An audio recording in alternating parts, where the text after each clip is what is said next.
बिस्मिल्लाहिर्रहमानिर्रहीम। अस्सलाम वालेकुम नाज़रीन, आप देख रहे हैं अनोखा अंदाज में आपका हूं जमाल सिद्दीकी। उम्मीद करता हूं आप खुश होंगे। नाज़रीन इकराम, पाकिस्तान में रूसी तेल की आमद क्यों मुमकिन हुई? क्या इमरान खान एक साल पहले जब ये काम कर रहे थे तो क्या अमेरिका की नाराजगी नहीं होनी थी, या दूर अंदेशी से काम ले रहे थे? जैसे ही हुकूमत का तख्ता उल्टा गया तो रूस के साथ तेल के लिए नए नए बहाने बनाए गए। मगर ये क्या, एक साल 2 माह बाद वही काम दोबारा किया गया जिसके लिए कलाबे मिला रहे थे, और अब ये क्रेडिट वजीर आजम साहब खुद ले रहे हैं, जबकि डील का सारा क्रेडिट तो एस्टेब्लिशमेंट का है जिसने हालिया हुकूमत को सपोर्ट किया और अमेरिका की नाराजगी मोल लेने का खतरा भी झेलने का इशारा दिया।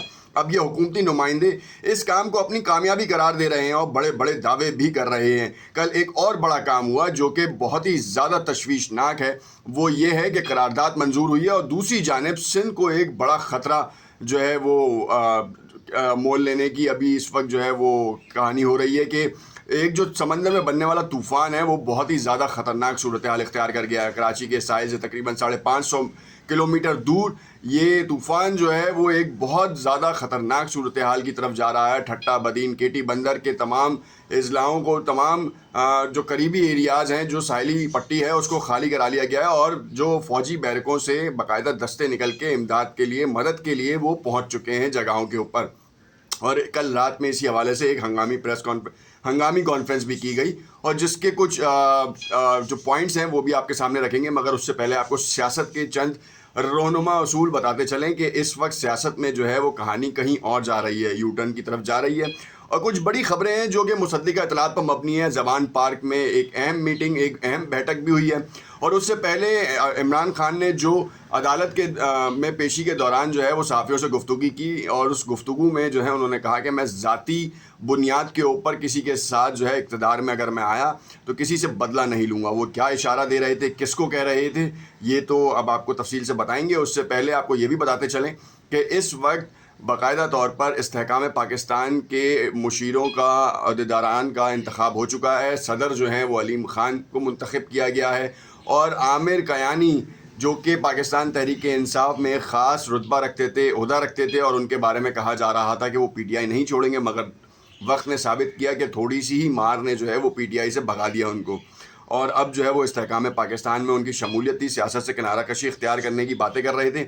अब फिर क्यों सियासत में आए, ये एक बड़ा लम्हा फ़िक्रिया है, लम्हा सवाल भी है कि क्यों आखिर ये कहानी हो रही है। मगर अब इन तमाम चीज़ों को तफसील से देखें कि आज क्या होने जा रहा है और आज की जो तफसीलात हैं वो क्या हैं। इमरान खान ने जो है वो मुज़ाकरात का इशारा पिछले 1.5 हफ्ते से देना शुरू कर दिया कि सिपह सलार वक्त से जो है मैं किसी भी तौर पर मिल पाऊँ, मुझे जो है वो कोई पैगाम सामने नहीं आ रहा।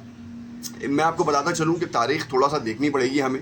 इमरान खान साहब को ये भी देखना पड़ेगा कि जब जनरल आसिम मुनीर साहब इक़्तिदार की कुर्सी पर यानी कि अपने मनसब पे बैठे हैं तो उनका एक स्टांस था जो कि फ़ौजी इदारों का था। अब उसको मोनोपलाइज़ किया गया, मैनिपुलेट किया गया, उसमें बैकडोर चैनल से कुछ फ़ौजी अफसरान की मदाखलत शायद हुई और नहीं भी हुई, जिसके बारे में बड़ा इजहार राय किया गया। और जो इस वक्त इस्तेहकाम पाकिस्तान के लीडरान हैं वही बाकायदा तौर पर जो है वो आकर जो है ना वो मामलात को इस नहज पे लेके गए कि किसी इनफरादी शख्सियत को जो है ना वो पूरे इदारे से मुंसलिक करते गए। और अब हुआ कुछ इस तरीके से कि जनरल फैसल नसीर के बारे में जो है वो ब्रिगेडियर फैसल नसीर के बारे में जो बातचीत की गई, फिर उनको जो है वो अलक़ाबात से नवाजा गया, डर्टी हैरी का अलक़ाब नवाज दिया गया। फिर उसमें कुछ सहाफ़ी हज़रात थे जो कि बहुत ही ज़्यादा हद से आगे चले गए और हद से आगे चले जाने में जो है वो मुसद्दिका इतलात नहीं थी ना, गैर मुसद्दिका इतलात के ऊपर जो है ना वो बातचीत होती रही।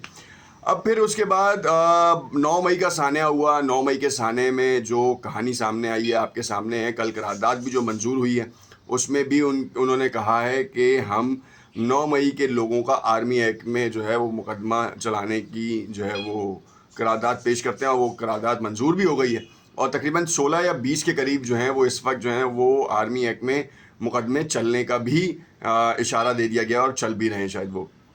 इस हवाले से मुसद्दिका इतलात नहीं, इसलिए मैंने आपको बताया। मगर आपको जो मुसद्दिका इतलात वो आ रही हैं वो ये आ रही हैं कि रूस का जो मामला था अल्हम्दुलिल्लाह पाकिस्तान उस नहज पे पहुंच गया है कि रूस से तेल आना शुरू हो गया है। क़तई नज़र कि वो हालिया हुकूमत ने किया या साबका हुकूमत ने किया, साबका हुकूमत का क्रेडिट था।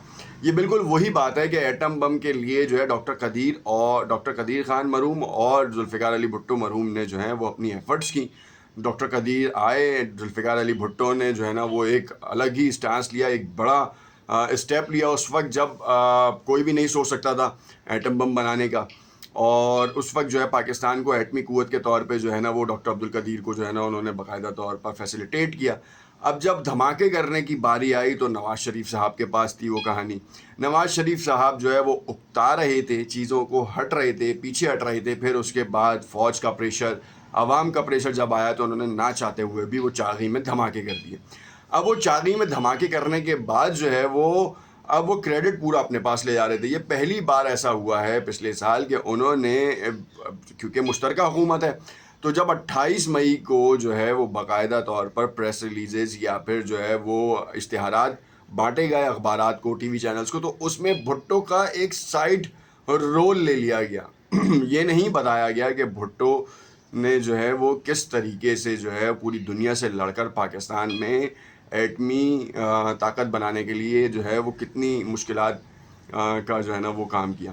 1974 وہ سال تھا کہ جب پاکستان کے اوپر بہت زیادہ پریشر آنا شروع ہوا, بہت زیادہ, کیونکہ اس سے 3 سال قبل ہی پاکستان 2 لخت ہوا تھا اور ویسے ہی پریشر تھا. ساتھ میں اس کے بعد جب یہ ایٹم بم کی کہانی آئی تو ایک اور بڑا پریشر آیا, اور اسی کے بعد سے پھر آپ دیکھیں کہ معاملات جو ہے نا وہ بڑے خراب ہوتے رہے ہیں. پاکستان کی معیشت کو بگاڑنے کے لیے تمام لوگ اپنے اپنے کردار ادا کرتے رہے.